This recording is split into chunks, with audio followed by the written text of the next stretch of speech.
Bismillahirrahmanirrahim. Assalamualaikum warahmatullahi wabarakatuh.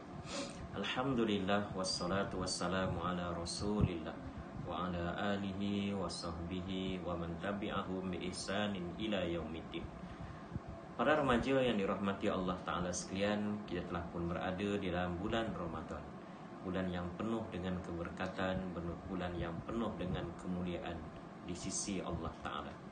Berkaitan kewajipan kita berpuasa dalam bulan Ramadan ini sebenarnya mempunyai suatu tujuan dan suatu matlamat menjadikan kita orang yang baik, menjadikan kita orang yang baik di sisi Allah Ta'ala dan juga di sisi manusia.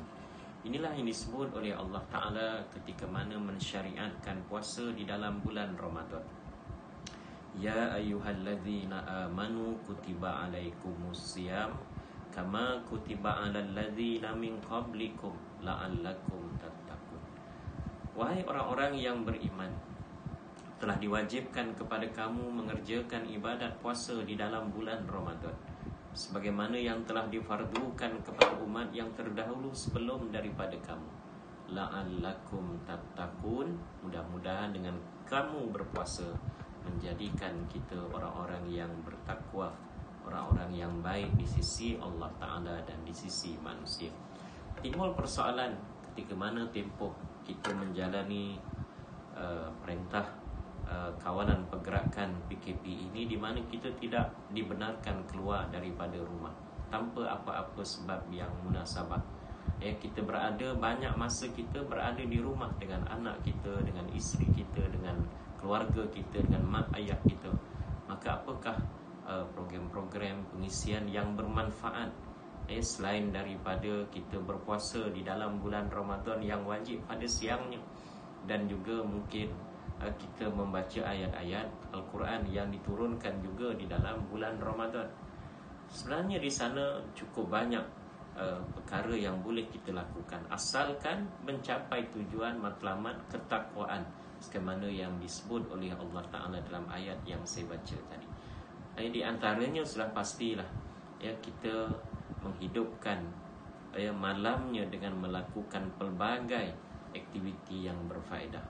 Misalnya yang pertama sudah pastilah kita berbuka puasa, dan disunatkan di dalam Islam kita hendaklah menyegerakan berbuka puasa setelah masuk waktunya, dengan kita makan bersama dengan keluarga kita, dengan mak ayah kita. Sudah pastilah mengeratkan hubungan kasih sayang, silaturahim dengan mereka, apalagi dalam keadaan kita makan secara berjamaah tersebut.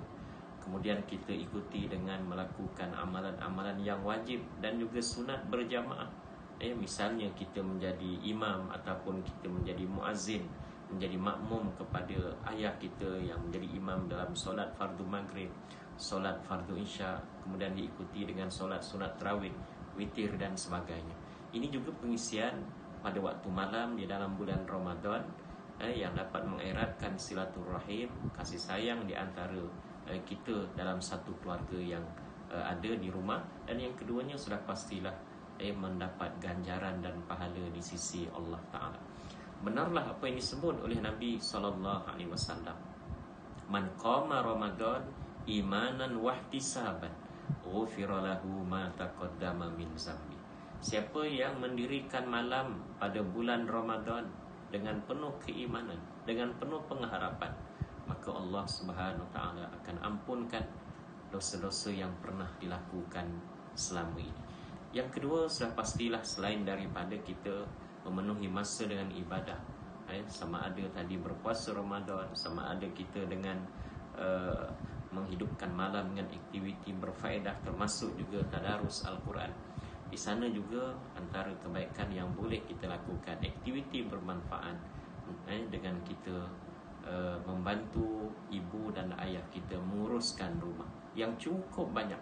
Misalnya mengemas rumah, misalnya melipat kain, misalnya menyidai pakaian di ampaian, misalnya membasuh bilik air tandas kita, misalnya menyapu sampah dan seumpamanya, yang akhirnya sudah pastilah menyebabkan suasana persekitaran rumah kita indah, menarik, bersih dan sudah pastilah sesuatu yang bersih itu amat disukai oleh Allah Subhanahu wa taala. An-nazafatu minal iman, kebersihan itu sebahagian daripada keimanan kepada Allah Subhanahu wa taala. Dan bila bersih persekitaran kita, rumah kita, khususnya dengan apa yang kita lakukan bergotong royong dengan keluarga kita, ibu dan ayah kita, sudah pastilah menghindarkan kepada penyakit, menyebabkan suasana yang baik, persekitaran yang indah dan menarik. Selain daripada itu, kita boleh bantu juga mak ayah kita, khususnya ibu kita.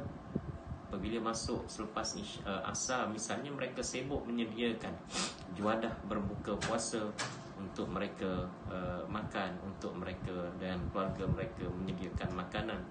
Dan di sinilah kita sebagai remaja boleh membantu ibu kita, dan ini menepati apa yang disebut oleh Nabi sallallahu alaihi wasallam. Sebagaimana yang disebut oleh Nabi sallallahu alaihi wasallam dalam hadisnya yang bermaksud, sesiapa yang memberi makan kepada orang yang berpuasa, maka Allah Ta'ala akan berikan pahala kepadanya sebanyak mana pahala orang yang diberikan makanan tersebut. Dan yang terakhir, apa yang boleh kita buat dalam bulan Ramadan ini, khususnya kepada para remaja, kita mempunyai pendapatan walaupun tidak banyak, maka bantulah orang-orang yang memerlukan, yang susah, yang payah, asnaf dan sebagainya. Dan mudah-mudahan dengan sedekah ikhlas yang kita berikan dapat menggembirakan hati mereka pada bulan Ramadan. Dan sudah pastilah Allah Ta'ala balas dengan kebaikan, keberkatan, dan diampunkan seluruh dosa kita dan dikurniakan limpahan rezeki melimpah ruah. Wallahu a'lam.